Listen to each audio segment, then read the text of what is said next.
Chapter 2. The Dreaded Drama Triangle. We walked down the slope of the bluff onto a path that wound its way to the sandy shore below. "So, David, tell me more about your thoughts on victimhood," Ted suggested. "Well," I said, "it seems like victimhood is all-pervasive. I've been thinking about it since I learned about the drama triangle. Ever heard of it?" "Tell me more." "It comes from the work of Stephen Karpman, a psychotherapist who described the triangle in the late 1960s. It involves 3 roles, all of which I play pretty well." "Yes," said Ted, "it's been around a while, all right. That model has helped countless people make sense of their situation." "What strikes you about it?" I told Ted what I had learned about the drama triangle. The central role is victim. When I feel as if other people or situations are acting upon me and I can't do anything about it. Sometimes it feels like being attacked, and sometimes it's just a hardship. I might feel mistreated or discounted, and maybe out of control. The second role is persecutor, or perpetrator, in situations of abuse. The persecutor is the perceived cause of the victim's woes. The third role is rescuer, the one who intervenes on behalf of the victim to deliver the victim from harm by the persecutor. Just then, Ted and I rounded a bend into a jagged maze of sandstone blocking the path to the beach. As I stepped out of the rocks and onto the sandy path, my foot gave way. Whomp! I landed squarely on my rear. We laughed. Nothing was hurt but my pride. And Ted offered his hand. "Here, let me help," he said, pulling me upright. I spanked the sand off the seat of my pants, and we continued gingerly down the path.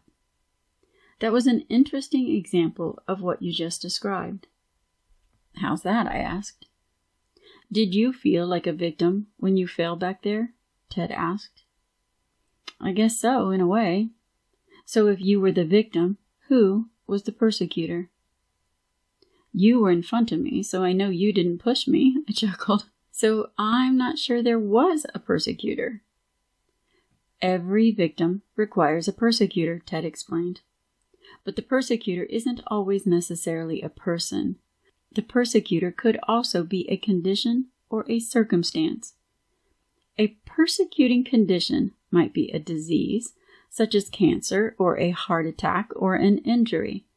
A persecuting circumstance could be a natural disaster, like a hurricane or an earthquake or a house burning down. So what was the persecutor in your situation just now?" I thought for a moment. "The loose sand, maybe, or my shoes," I observed. "Right," said Ted. "Either of those could be identified as persecutor. And I was the rescuer when I reached down to help you up. It's a simple example, and there was no real harm done in this situation, but you just saw all 3 parts of the drama triangle in action. Other people encounter much more intense versions of the drama triangle every day," he continued. "Whether it is subtle or intense, the effort to observe and understand this pattern is the first step in breaking the cycle of victimhood." We paused to survey the length of the shore. Seagulls called out as they glided along the surf line. The waves roared as a fine mist swept over us. I breathed deeply. "Let's walk a little closer to the water. I want to show you something." Ted moved with ease. His gait was relaxed as he matched his pace to mine. As he walked, he glanced down at the shells and bits of driftwood marking the sand. Ted bent down, picked up a seashell, and began tracing a large triangle in the moist, hard-packed sand.